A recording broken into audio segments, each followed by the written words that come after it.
My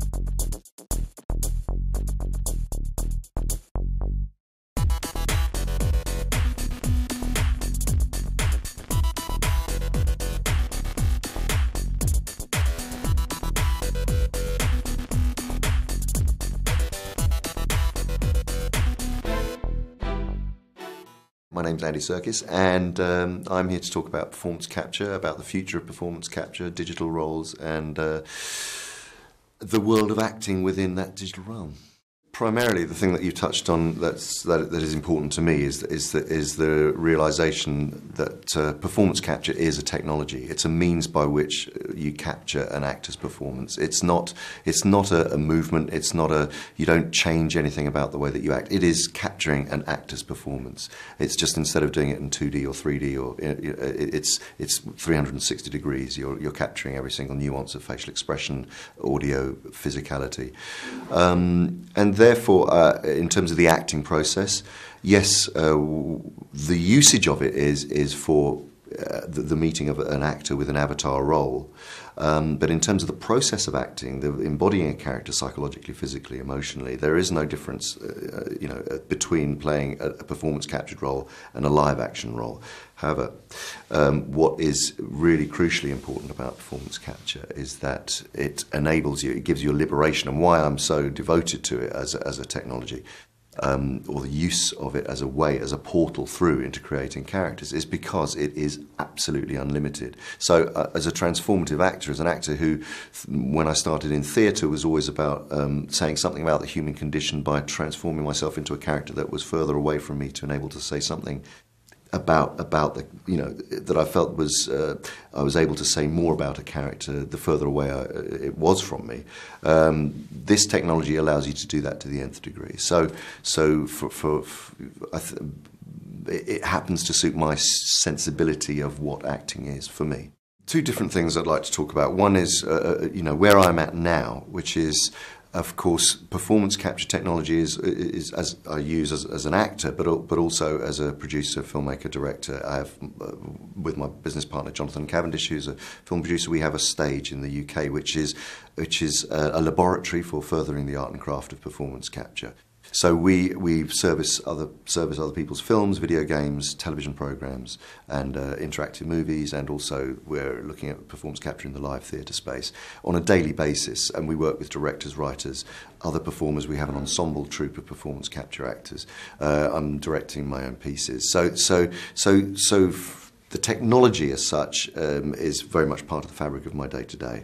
If I'm playing a role, I get involved as early as when you're cast as an actor, you start to work on the character immediately. So in many ways it's no different. So I start to assemble research into the character. If you're playing an ape, for instance, Caesar in this, I would immediately have started as soon as I read the script and wanted to get to the understanding of who the character was. There's obviously a first stage, which is understanding chimpanzee behaviour. So there's a lot of research and watching and observing and studying, and then actually getting to a point where you're being specific about what your touchstone characters are. And I based Caesar on one particular ape character.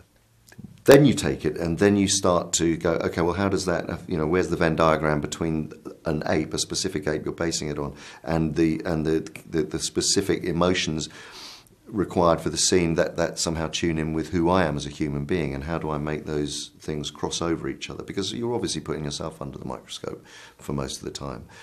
Performance capture isn't about animating yourself or doing monkey movements. I've heard people ask me if it's, what's it like to be doing monkey movements. It's nothing to do with that. It is the specificities of finding a character. And in this case, Caesar, for instance, is very much a human in ape skin. So I approached him. The apes that I studied were, and one particular ape, Oliver, was known as the humanzee in the 1970s. He was a very specific hybrid of had very human personality, walked bipedally, was brought up around human beings, reflected human behaviour. So I modelled him, Caesar, around that. In this movie, in Dawn of the Planet of the Apes, we see if you remember from Rise, I played Caesar all the way through from an infant who had inherited this intelligence-enhancing drug, who then believed he was a human being, was brought up by a character called Will, James Franco's character, believed that he was his son, and then at a certain point in his teenage realizes he's not a human being, that he looks at his skin for the first time and sees that he's not a human being, and at that time is forced to confront that and thrown into a group of apes in a sanctuary where he somehow has to find his ape, his inner ape. He then has to galvanize all of this disparate group of chimpanzees and gorillas and orangutans and then leads them to freedom. In Dawn of the Planet of the Apes, we have Caesar, now 10 years on, a statesman, a father, a very complicated life, soon to become more complicated by the arrival of human beings. I think this very role, actually, Caesar, more than Gollum, more than King Kong, more than King Kong as well, where it's all about pitching and balance and the anthropomorphization of the character and judging whether it's too much or too little. Obviously, we're conveying a lot of thoughts and feelings and emotions and the intellect and the emotional intelligence of the character through very little speech with characters like Kong and with Caesar. The journey for Caesar in this is that his way of expressing himself linguistically evolves during the course of the movie as he becomes closer to another human character in the story, played by Jason Clarke. But throughout the rehearsal process, throughout the script process, working with Matt Reeves and Mark Bombach, the writers, we had a great script, but it was not a script that you could just take off the page and play. It's about about pitching, how Matt Reeves wanted to land in this version of the story, not too far down the line and see the apes fully evolved and chattering away to each other like human beings. He wanted them still in the early stages of finding language. So to express Caesar's complex range of emotions through both and the way that he connects with all the other apes through ape vocalization, through gesture, through sign language, which is what he was taught when he was growing up, and then finally through human language and how that evolves was a very, very complex series of turns and twists and took a lot of methodical sort of planting in terms of the overall arc of the character. I knew it was something special. I could feel the whole project was very special, and I think everyone who was involved in that, all of the actors, all of the filmmakers, everyone who worked behind the scenes, we knew that we were, it was an amazing kind of confluence of talent and years of people's desire to make a project like this work. Obviously, I had no idea that in terms of a trajectory, in terms of evolving a technique or working with a technology, that I didn't really think that was going to head off in the direction it has done. In all honesty, when it came to the end of Lord of the Rings, I thought I was just going to, that was an amazing character.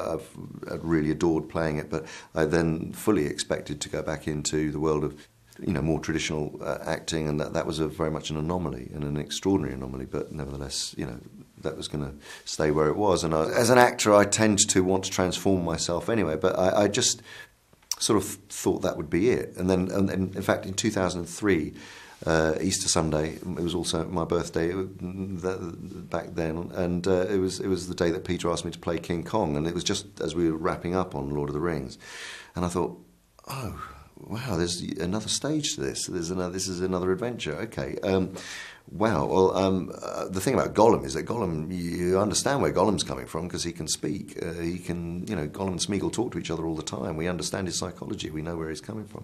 How on earth do you really convey any sense of a in a 25-foot gorilla? How do you convey emotion without over anthropomorphizing and So that was the beginning of stage 2, and from there it became apparent that I got lit up by the notion of the fact that this technology allows you to step outside of any typecasting that might ever take place, where you can play virtually anything.